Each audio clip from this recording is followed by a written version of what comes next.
ইন্দোনেশিয়ার আসে উপকূলে একটি ডুবে যাওয়া নৌকার ভাসমান অংশ থেকে ৬৯ জন রোহিঙ্গা নাগরিককে উদ্ধার করা হয়েছে।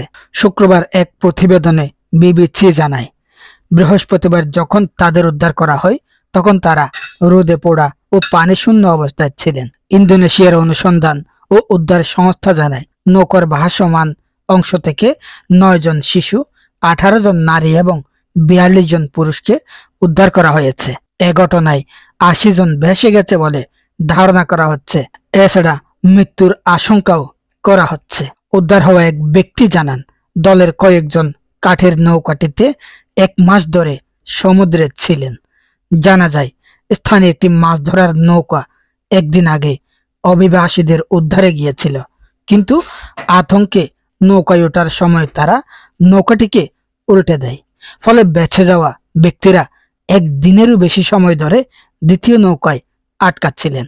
২০২৩ সালে সাগরে অন্তত ৫৬৯ রোহিঙ্গা মারা গেছেন অথবা নিখোঁজ হয়েছেন, যা ২০১৪ সালের পর সর্বোচ্চ। মূলত দক্ষিণ পূর্ব এশিয়ায় ঝুঁকিপূর্ণ পথে ভ্রমণ করার সময় দুর্ঘটনায় তাদের মৃত্যু হয়। বলা হয়েছে, গত বছর যারা ঝুঁকিপূর্ণ পথে অন্য দেশে পাড়ি দেওয়ার চেষ্টা করেছে তাদের প্রতি ৮ জনে একজন হয় মারা গেছেন, না হয় নিখোঁজ হয়েছেন। ২০১৭ সালে মিয়ানমারের সেনাবাহিনীর অভিযানের পর দেশটি থেকে পালিয়ে বাংলাদেশে আশ্রয় নিয়েছে প্রায় ১২ লক্ষাধিক রোহিঙ্গা। এখানকার উপচে পড়া শরণার্থী শিবির থেকেও অনেক রোহিঙ্গা প্রতিবেশী দেশগুলোতে পালিয়ে যাওয়ার চেষ্টা করছে।